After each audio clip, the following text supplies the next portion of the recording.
एवढे धरले जातील का माझ्या साईडला सांगितलं कोण सांगितलं साहेब आवाज कमी करा बंदच करायला लावलं बंद करायला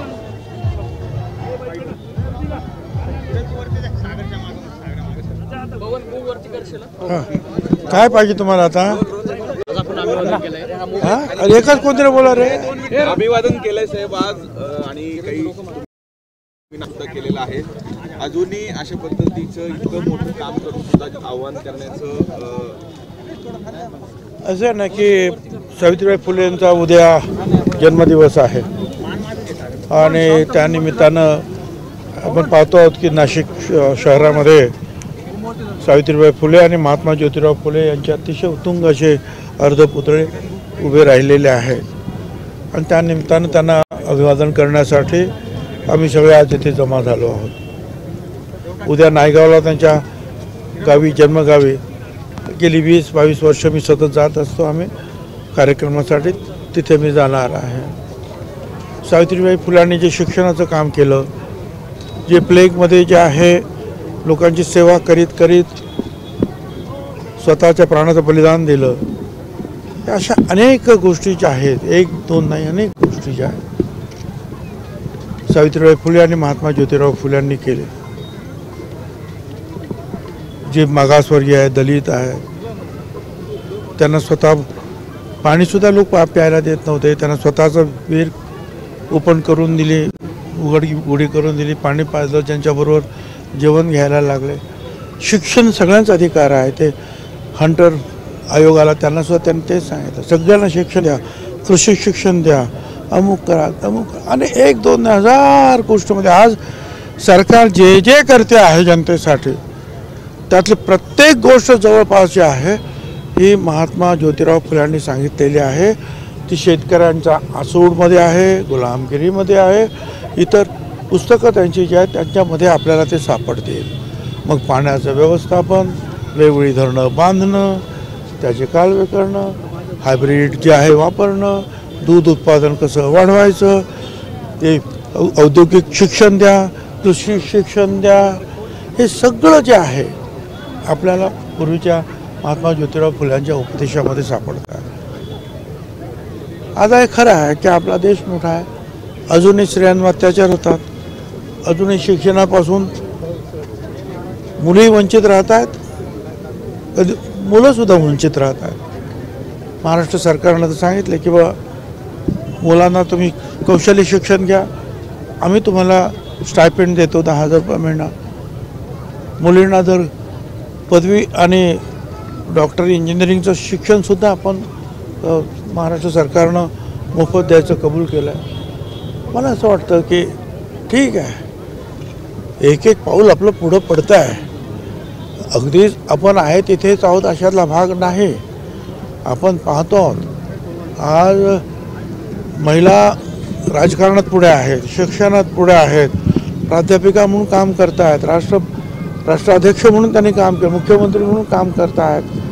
हळूहळू जे आहेत पुरुषांच्या बरोबरीनं जे आहे जसं युरोप आणि अमेरिकेमध्ये आहेत त्या पद्धतीनं महिला ज्या आहेत आपल्या अधिकारांचा आणि आपल्या ज्ञानाचा उपयोग समाजाला करून देत आहेत। पण ते सतत सांगावं लागणार आहे आपल्याला कारण अजूनही काही ज्या जुळमट प्रवृत्ती जी आहे जळमट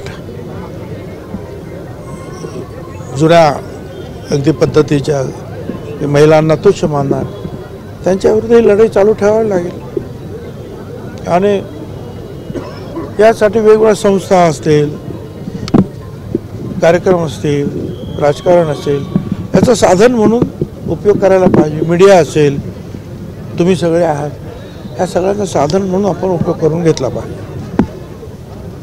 साहेब दुपारी तुम्ही उल्लेख केला होता की ही सगळी पॉवर स्टेशन आहेत आणि यामुळे एक वेगळी ऊर्जा मिळते आजच्या दिवशी अभिवादन केलेलं आहे काय एक वेगळी ऊर्जा मिळाली हेच आपण हे काम जे आहे किती अडचणी जे आल्या वेगवेगळ्या अडचणी येतच असतात तरीसुद्धा हे जे काम जे महात्मा ज्योतिराव फुले आणि सावित्रीबाई फुल्यांनी केलं ती सगळी कामं आठवून एवढा पुढे आपण नाही जाऊ शकलो तर एक तरी पाऊल आपलं वर्षामध्ये पुढे पडलं पाहिजे, काहीतरी आपण करायला पाहिजे.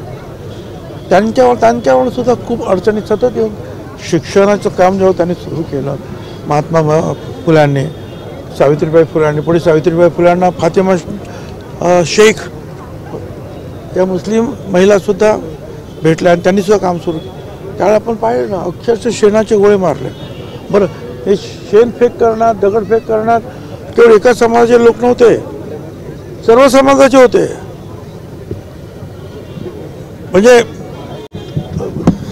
आम्ही ज्यांना म्हणतो साळी माळी कोळी तेळी तांबोळी, ते सुद्धा होते त्याच्यामध्ये.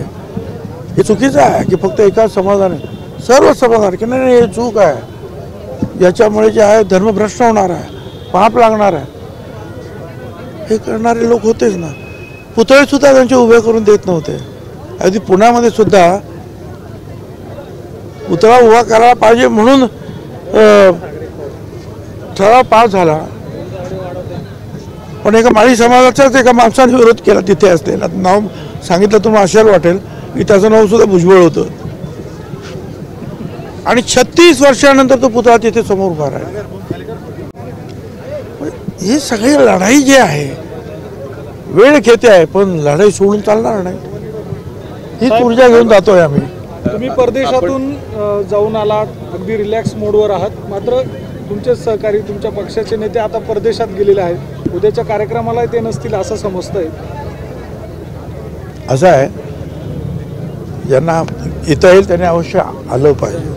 महात्मा फुले जयंती असेल, महात्मा फुले पुण्यतिथी असेल, सावित्रीबाई फुल्यांची जी आहे जयंती त्या निमित्तानं, छत्रपती शिवरायांची जयंती असते त्या निमित्तानं, बाबासाहेब आंबेडकरांच्या जयंतीनिमित्तानं, महापरिनिर्वाण दिन, हे जे आहे समाजातले काही आणखी अनेक जे आहेत, अण्णाभाऊ साठे आहेत, अहिल्याबाई होळकर आहेत वगैरे, यांचं काम जिवंत ठेवण्यासाठी जे आहे हे ज्यांना शक्य असेल त्यांनी त्या वेळेला हजर राहिलं पाहिजे.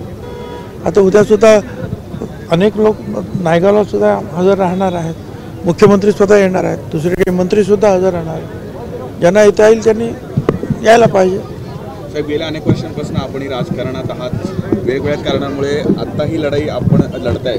आपण ज्या उद्या नायगावला जात आहे तिथं मुख्यमंत्री पण असणार आहेत. त्या कार्यक्रमानंतर मुख्यमंत्री आपली एक भेट होणार आहे अशा पद्धतीची बातमी आहे आणि त्या भेटीनंतर भेट काय होणार, भेट होणारच ना. आता स्टेजवर ते मध्ये बसणार, मी कुठेतरी बाजूला असेल तर नमस्कार चमत्कार होणार, भेट होणारच. त्यात काय महत्त्वाचं, कार्यक्रमानंतर काहीतरी मीटिंग आहे असं काही ठरलेलं नाही. तुम्ही कधी कधी जे आहे फार तुमचे